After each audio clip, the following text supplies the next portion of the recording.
처분적 법률이 위헌입니까? 원칙적으로는 해서는 안 되는 것으로 알고 네, 있고 그렇게 그러면 예외적으로 말씀드렸습니다. 언제 합헌 판결을 받았습니까? 합헌 결정을 받았습니까?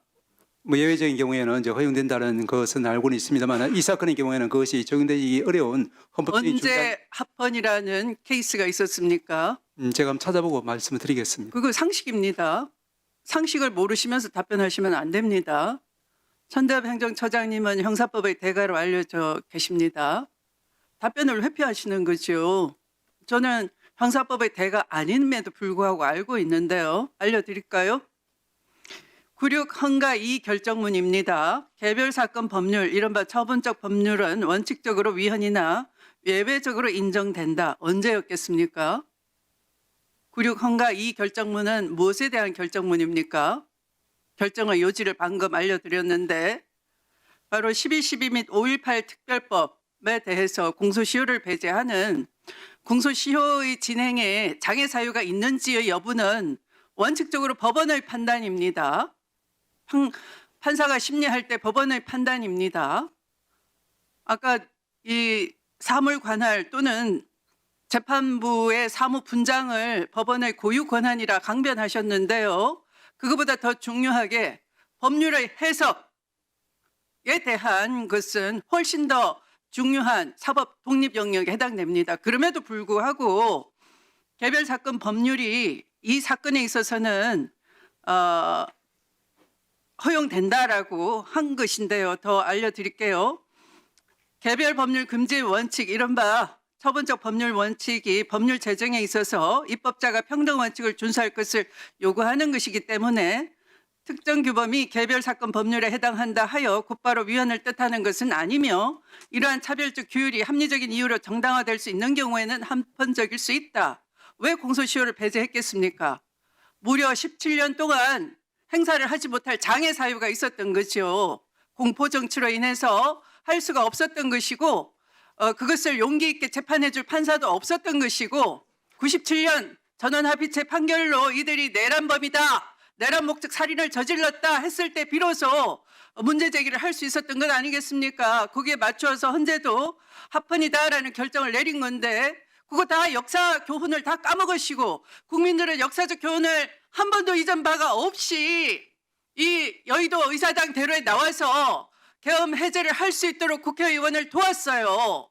그런데 대법원장님과 법원행정처장님은 그 시각에 시민들은 앞다투어 나오는 그 시각에 편안하게 고급 승용차 타시고 회의를 소집하시고 회의를 하셨어요. 뭐라고 하셨습니까? 계엄을 알고 인지를 하고 연락을 받고 비상기획관이 다 연락했겠지요. 합헌일 수도 있기 때문에 합헌일 경우에 어떻게 됩니까? 사법행정권이 몽땅 다 군에 넘어가는 거죠. 군의항을 해야 되는 거죠. 거기에 대비하기 위해서 회의를 하러 가신 것 아닙니까? 그런데 지금 와서 지금 1년이 훨씬 지나서 이 얘기 하나 내놓고 국민 저항을 막으려고 하십니까? 국민과 싸우시겠다는 겁니까? 국가적 중요 사건에 대한 중요 사건인 줄 알고 계시네요. 판판이 위법성 인식 못한다 이렇게 하시고 오늘 제가 어디 갔다 왔습니까? 헌법재판소 대법정에 조지호 경찰청장 파면 선고하는 때 있었습니다. 헌법재판소장님은 이렇게 말씀하셨어요. 헌법소의 사명은 대통령한테만 있는 것이 아니다. 아무리 대통령의 지시를 받았다고 해도 경찰청장은 위법성을 인식할 수 있었다. 왜? 하급 군인들도 소극적 저항을 했고 시민들도 거리에 쏟아져 나왔기 때문에 누구나 그 당시 위급하고 위헌 위법이라는 걸 알 수 있었다라고 명시를 했습니다. 그런데 1년 지나니까 중앙지법 영장 담당 판사들이 아니 법원행정처장님 조지호 경찰청장이 법률 공부를 더 많이 했겠습니까? 위법성에 대한 아니면 박성재 법무부 장관이 더 법률 공부를 많이 했겠습니까? 법무부 장관님 누가 더 법률 지식이 높을까요? 뭐 경찰보다 법무부 장관이 더 많이 알고 있고. 맞습니다. 그러면 국무총리는 어때야 될까요? 국정을 통할하니까 훨씬 많이 알고 있어야 되겠죠.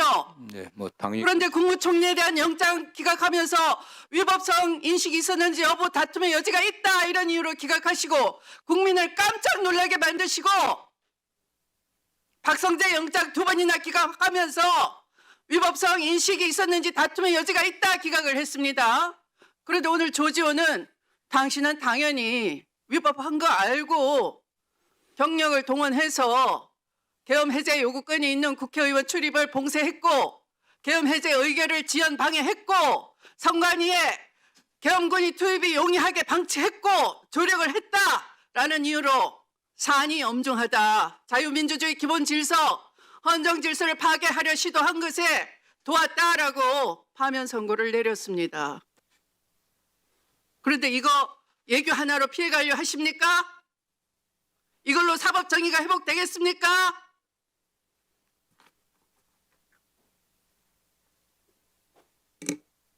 사법 분장권은 남용한 바 없습니까? 무슨 관련 사건입니까? 그게 떨이 합니까? 땡처리 합니까? 김용현 사건을 엉터리 배당하시고 나머지 윤석열, 노상원 사건은 내란 수괴와 내란 설계자인데 땡처리한 겁니까?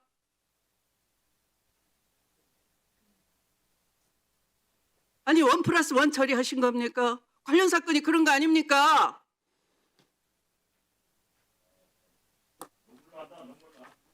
이걸로 그것이 변명이 되십니까? 이걸로 또 한 1년 끄시면 국민 다 기억을 못하겠네요. 특검도 끝났고 그때를 기다리시는 겁니까? 그 다음에 대법원 올라가면 어떻게 하실 건데요? 위법성 여부에 대해서 다툼이 있다라는 원심의 판단은 일리가 있고 하면서 상고 기각하실 겁니까? 다 설계가 돼 있는 겁니까?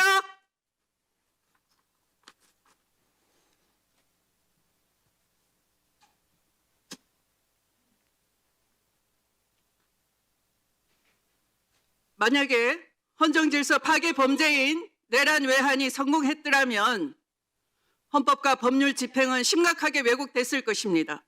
법질서상 중대 장애 사유 발생이 예상되는 것입니다. 그런데 평상시 법질서의 평온이 유지되는 상황 국민이 만들어낸 겁니다. 그걸 전제로 한 절차로는 사법정의의 회복이 여의치 않은 경우 바로 이 경우입니다. 그래서 사법권의 본질적 권한을 침해하지 않는 한 가용한 차선의 입법적 보완 방법을 강구하는 것이 입법 자유권이고 국민이 명령한 것입니다. 그런데 위헌이라고요? 위헌성에 여전히 남아있다고요? 어떻게 그렇게 말씀하실 수 있습니까?